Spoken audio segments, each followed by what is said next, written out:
Au nom du Père et du Fils et du Saint-Esprit, Amen. Les bénis de mon Père, bonjour. Les bénis de mon Père, nous commençons en ce jour de samedi de la 34e semaine de l'année liturgique. C'est la fin de cette année liturgique parce que demain, dimanche, nous allons commencer une nouvelle année liturgique avec le temps de l'Avent. D'exemple, vous le savez, sonne déjà Noël.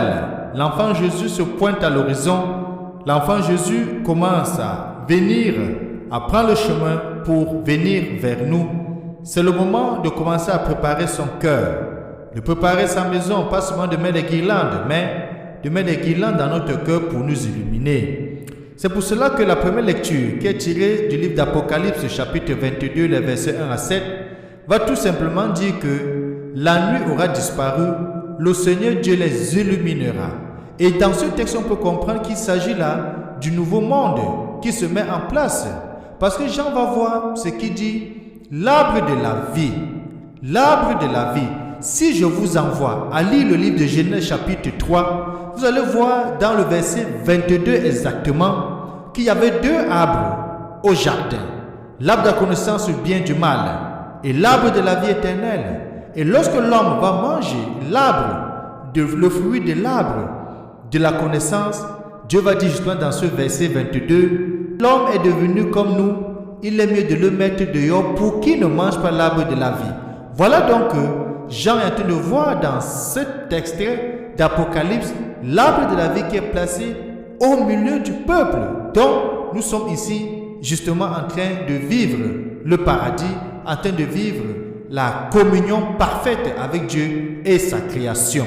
Ensuite, nous allons lire l'évangile de Jésus-Christ selon Saint Luc au chapitre 21, les versets 34 à 36, où notre Seigneur va nous demander, surtout à ses disciples et à nous aussi aujourd'hui, restez éveillés et priez en tout temps.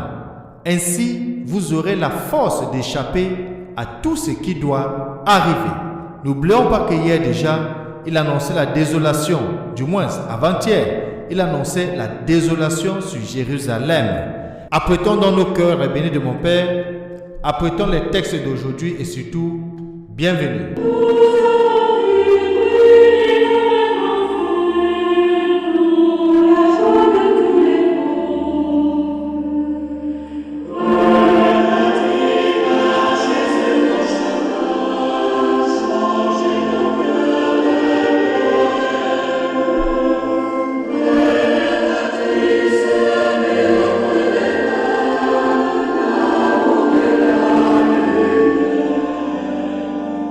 Changeons nos cœurs. Encore, prions.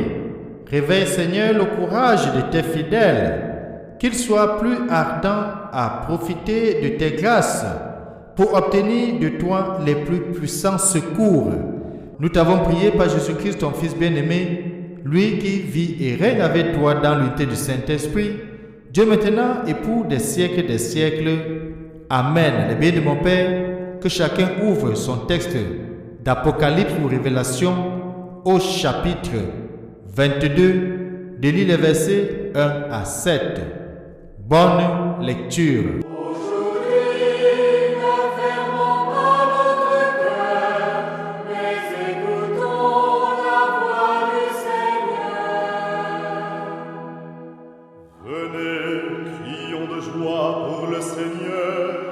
Acclamons notre rocher, notre salut. Allons jusqu'à lui en rendant grâce. Par nos hymnes de fête, acclamons-le. Aujourd'hui, ne fermons pas notre cœur, mais écoutons la voix du Seigneur.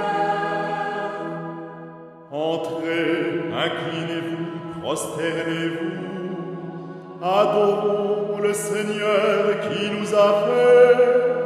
Oui, il est notre Dieu.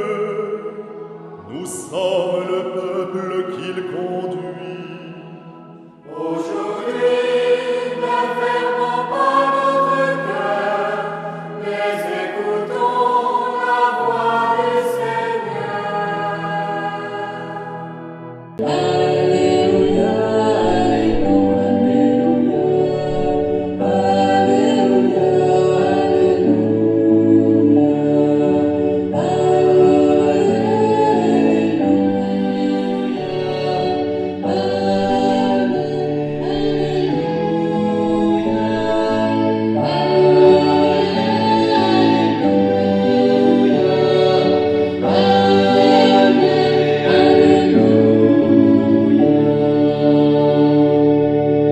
Évangile de Jésus-Christ selon Saint Luc, au chapitre 21, les versets 34 à 36.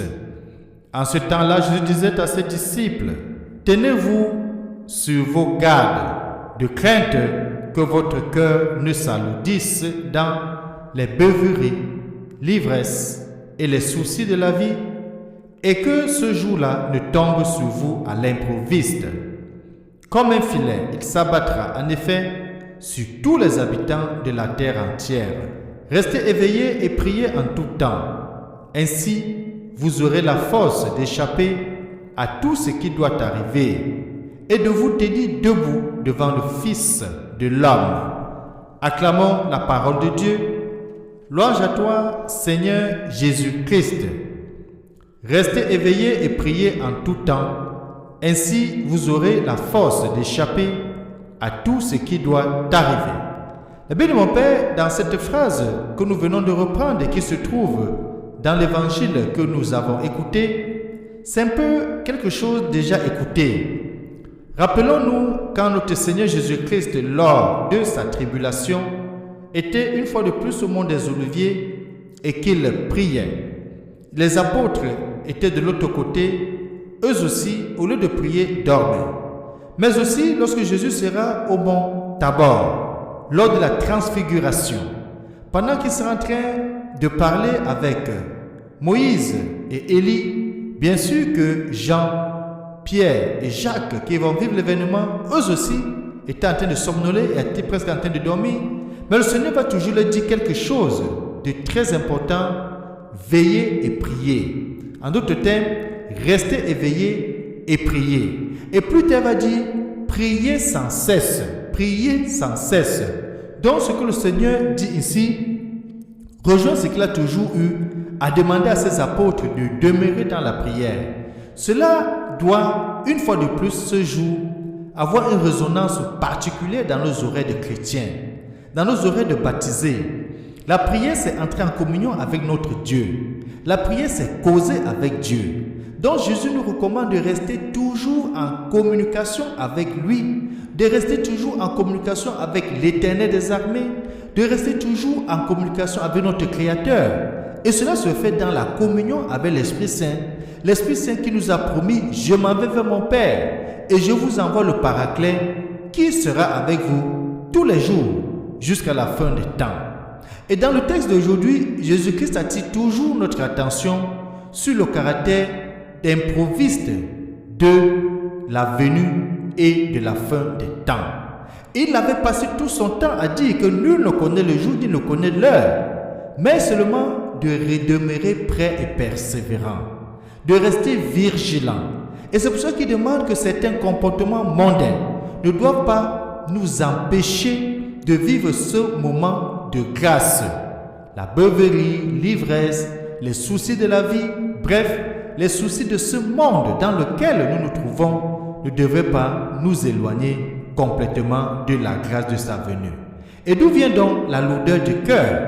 De ce que le monde présent nous envahit trop avec ses soucis, ses défis, ses déceptions, ou plus intimement de la façon dont nous abordons la réalité des choses. Ne mettons-nous pas souvent, les bénis de mon Père, une grande distance entre Dieu et le monde? Et ne faisons-nous pas comme si, ici-bas, nous étions livrés à nous-mêmes, réduits à affronter la réalité avec nos seules forces? C'est ce que nous faisons tous les jours. Nous ignorons Jésus dans la vie de tous les jours, dans notre vie quotidienne. Nous mettons Jésus à côté et nous prenons les préoccupations du monde comme si nous étions capables seuls de les vaincre ou de les surmonter. Si notre Seigneur Jésus place la prière au cœur de la réalité, il ne se trompe nullement sur la dureté de celle-ci. Il demande aux disciples de rester éveillés en priant. Et Jésus dit que cette recommandation veut en tout temps. Leur prière devait donc être plus que le cri d'un instant. Elle devait durer, quelles que soient les circonstances. Mais si les disciples prient ainsi, aucune réalité ne pourra se fermer sur elle-même. Le cœur restera léger. Jésus lui-même portera en eux ce qu'ils auront à assumer. Cela est valable pour toi qui écoutes cette parole aujourd'hui. Cela est valable pour moi qui suis en train de parler.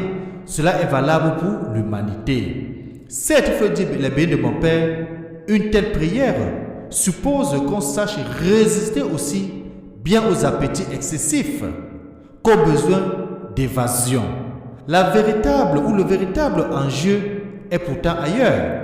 Il se situe au plan de la fidélité. Quand Jésus est encore en agonie, je l'ai souligné, se voyant abandonné des siens, serons-nous vraiment demeurés avec lui et rester vigilants jusqu'au bout avec lui, jusqu'à l'avènement du Messie? Aujourd'hui, de façon spéciale, ménage ton emploi du temps. Ça sera le premier dimanche du temps de l'Avent. Nous commencerons demain, dans quelques heures, une nouvelle année liturgique, mais surtout, pas n'importe quel temps de la vie liturgique. Non, nous serons au temps de l'Avent, c'est-à-dire au temps de l'attente de la venue de notre Seigneur Jésus-Christ. C'est pour ça que vous allez voir demain dans les églises, les couleurs liturgiques vont changer, les nappes vont changer de couleur, les tables vont changer de couleur. Ça ne sera plus le vert comme nous avons eu l'habitude de le voir, mais ça sera le mauve ou le violet pour d'aucuns. Cela signifie l'espérance, parce que le Seigneur s'annonce, le Seigneur arrive. Et est-ce qu'il te trouvera, toi qui m'écoutes, debout et prêt à l'accueillir? Demain dimanche, premier jour de la semaine, premier jour de la résurrection, premier dimanche du temps de l'Avent, occasion exceptionnelle à ne pas manquer. Allons tous à l'église. Allons préparer nos cœurs, préparer le chemin pour accueillir notre Seigneur et qu'il nous bénisse et nous garde. Lui qui est Père, Fils et Saint-Esprit. Amen.